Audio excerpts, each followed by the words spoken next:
السلام علیکم معزز ناظرین، پیارے دوستوں، بہنوں، بھائیوں اور بزرگوں،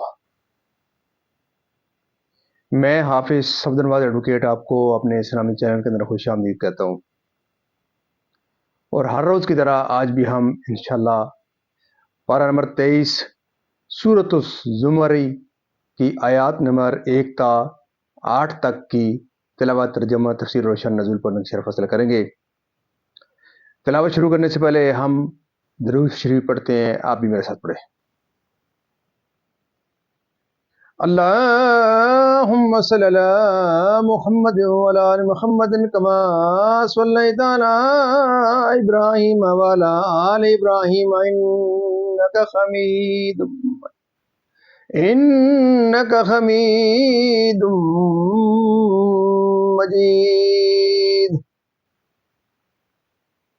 اللهم بارك على محمد وعلى آل محمد كما باركت على إبراهيم وعلى آل إبراهيم إنك حميد مجيد۔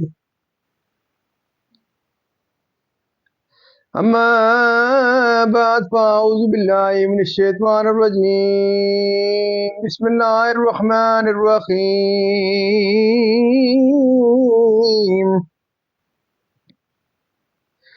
تنزيل الكتاب من الله العزيز الحكيم۔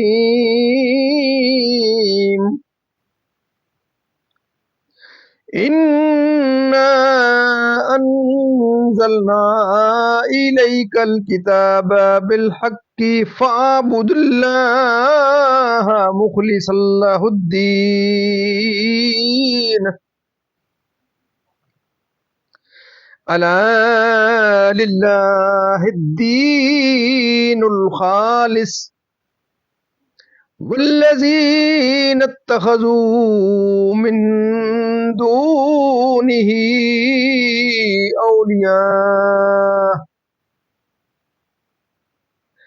أولياء ما نعبدهم إلا ليقربونا إلى الله زلفى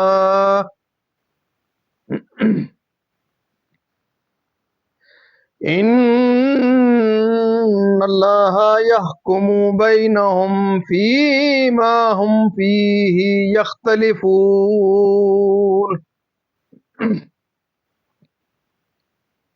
إن الله لا يهدي من هو كاذب كفار۔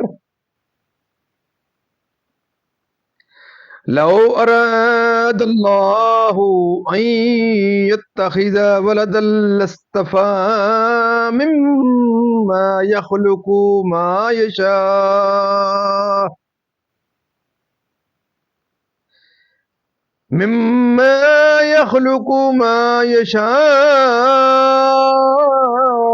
سبحانه، هو الله الواحد القهار۔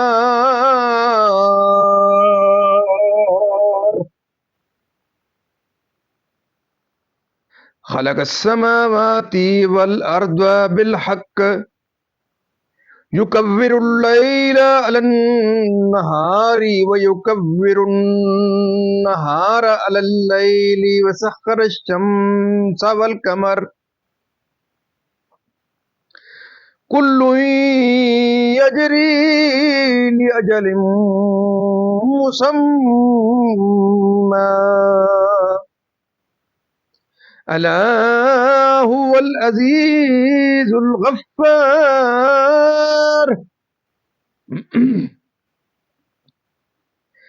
خلقكم من نفس واحدة ثم جعل منها زوجها وأنزل لكم من الأنعام 8 أزواج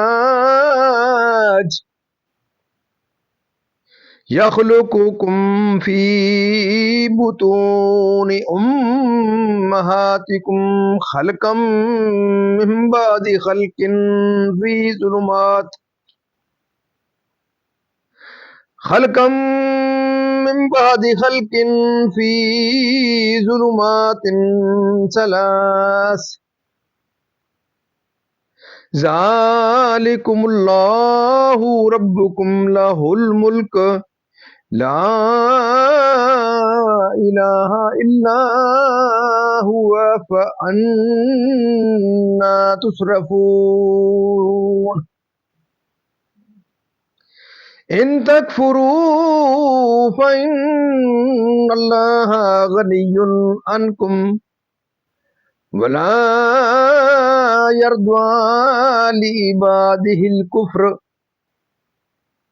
وإن تشكروا يرضه لكم ولا تزر وازرة وزر أخرى ثم إلى ربكم مرجعكم فينبئكم بما كنتم تعملون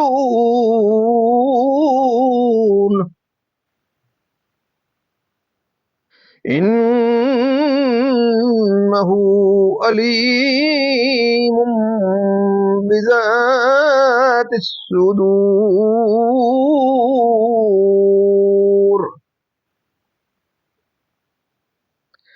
وَإِذَا مَسَّ الْإِنسَانَ ضُرٌّ دَعَا رَبَّهُ مُنِيبًا إِلَيْهِ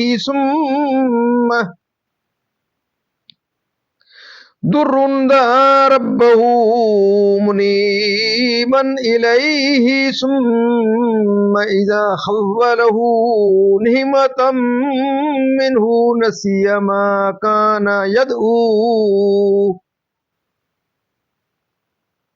مَا كَانَ يدعو إليه من قبل وجعل لله أندادا ليضل عن سبيله قل تمتع بكفرك قليلا إنك من أصحاب النار صدق اللہ العظیم۔ ترجمہ۔ سورۃ الزمر مکیہ، اللہ کے نام سے شروع جو بہت مہربان رحم والا۔ اس میں 75 آیتیں اور 8 رکوع ہیں۔ کتاب اتارنا ہے اللہ عزت و حکمت والے کی طرف سے۔ بے شک ہم نے تمہاری طرف یہ کتاب حق کے ساتھ اتاری، تو اللہ کو پوجو نرے اس کے بندے ہو کر۔ ہاں، خالص اللہ ہی کی بندگی ہے۔ اور وہ جنہوں نے اس کے سوا اور والی بنا لیے کہتے ہیں ہم تو انہیں صرف اتنی بات کے لیے پوجتے ہیں کہ یہ ہمیں اللہ کے پاس نزدیک کر دیں۔ اللہ ان پر فیصلہ کر دے گا اس بات کا جس میں اختلاف کر رہے ہیں۔ بے شک اللہ راہ نہیں دیتا اسے جو جھوٹا بڑا ناشکرا ہو۔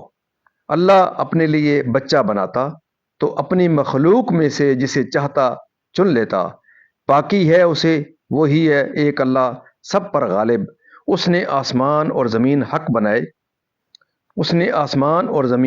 حق بنائے، رات کو دن پر لپیٹتا ہے اور دن کو رات پر لپیٹتا ہے، اور اس نے سورج اور چاند کو کام میں لگایا، ہر ایک ایک ٹھہرائی میعاد کے لیے چلتا ہے، سنتا ہے، وہی صاحب عزت بخشنے والا ہے۔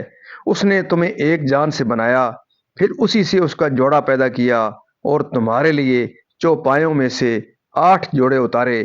تمہیں تمہاری ماؤں کے پیٹ میں بناتا ہے، ایک طرح کے بعد اور طرح 3 اندھیریوں میں۔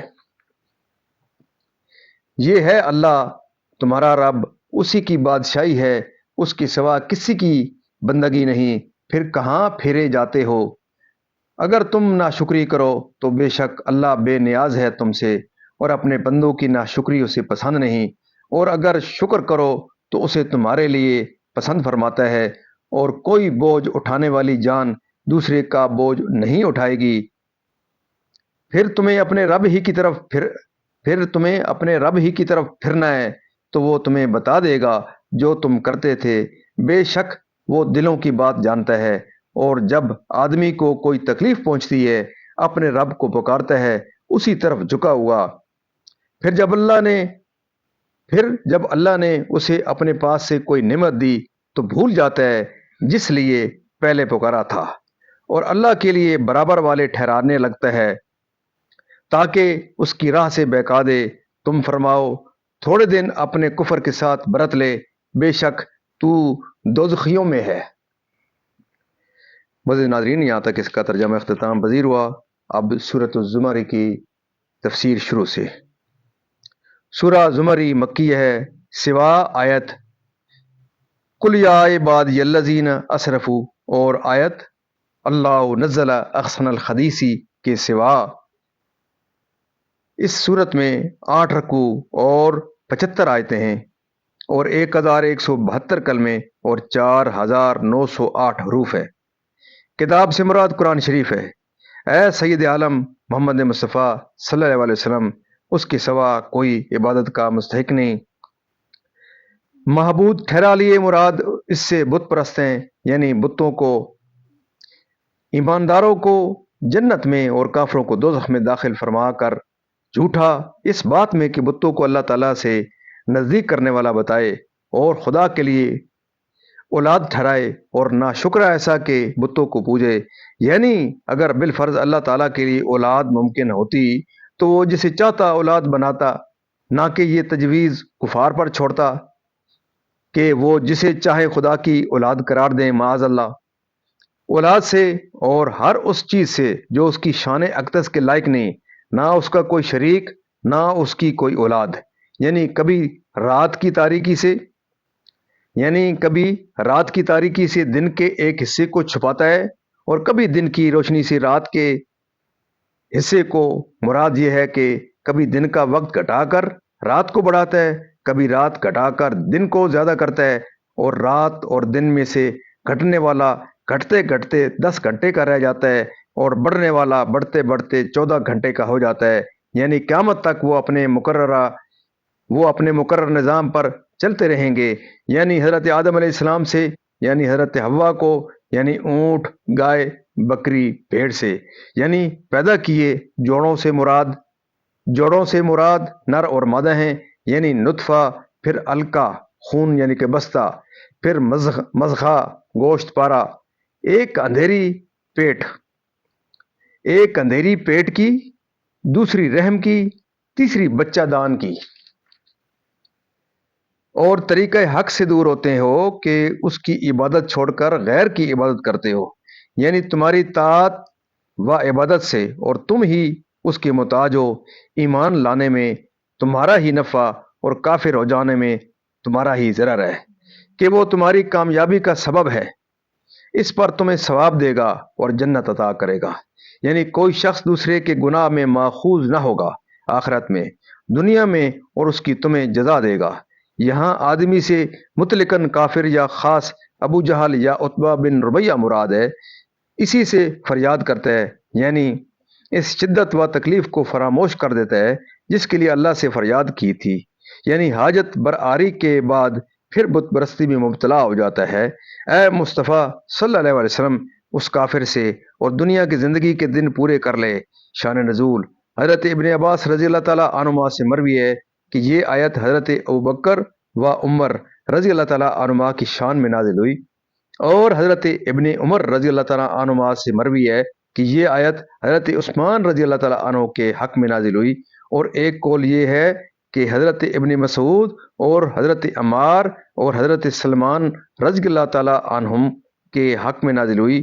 فائدہ اس آیت سے ثابت ہوا کہ رات کے نوافل و عبادت دن کے نوافل سے افضل ہیں۔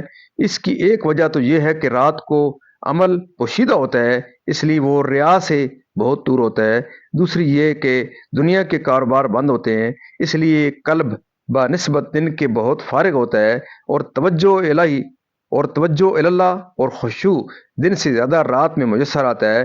تیسرے، رات چونکہ راحت و خواب کا وقت ہوتا ہے، اس لیے اس میں بیدار رہنا نفس کو بہت مشقت و تعب میں ڈالتا ہے، تو ثواب بھی اس کا زیادہ ہوگا۔ معزز ناظرین، اللہ تعالیٰ کے فضل و کرم سے آج تک کی یہاں تلاوت، ترجمہ، تفسیر اور اس کا شان نزول اختتام پذیر ہوا۔ ہم اللہ تعالیٰ کے دربار کے اندر اس کلام مقدس کے صدقے حضور پاک صلی اللہ علیہ وسلم کی ذات و برکات کے صدقے اللہ تعالیٰ کے دربار کے اندر دعا کرتے ہیں کہ اللہ تعالیٰ ہمیں قرآن پاک پڑھنے، قرآن پاک کو سمجھ کر اس کے احکامات کے مطابق حضور پاک صلی اللہ علیہ وسلم کی پاک سیرت کے مطابق اور صحابہ کرام کے نقش قدم پر اللہ تعالیٰ میں چلنے کی توفیق عطا فرمائے۔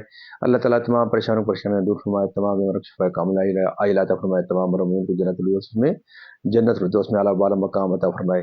اور آپ تمام معزز ناظرین سے یہ سزا ہے کہ آپ ضرور اس میرے یوٹیوب چینل کو، جو قرآن پاک کا چینل ہے، اس کو صدقہ جاریہ سمجھتے ہوئے اس کو ضرور خود بھی دیکھیں، اپنے بچوں کو تلقین کریں، اپنے عزیز و اقارب دوستوں کو ضرور اس پروگرام کو دیکھنے کی تلقین کرے، تبلیغ کرے، ان کو اس کی طرف ان کو راغب کریں۔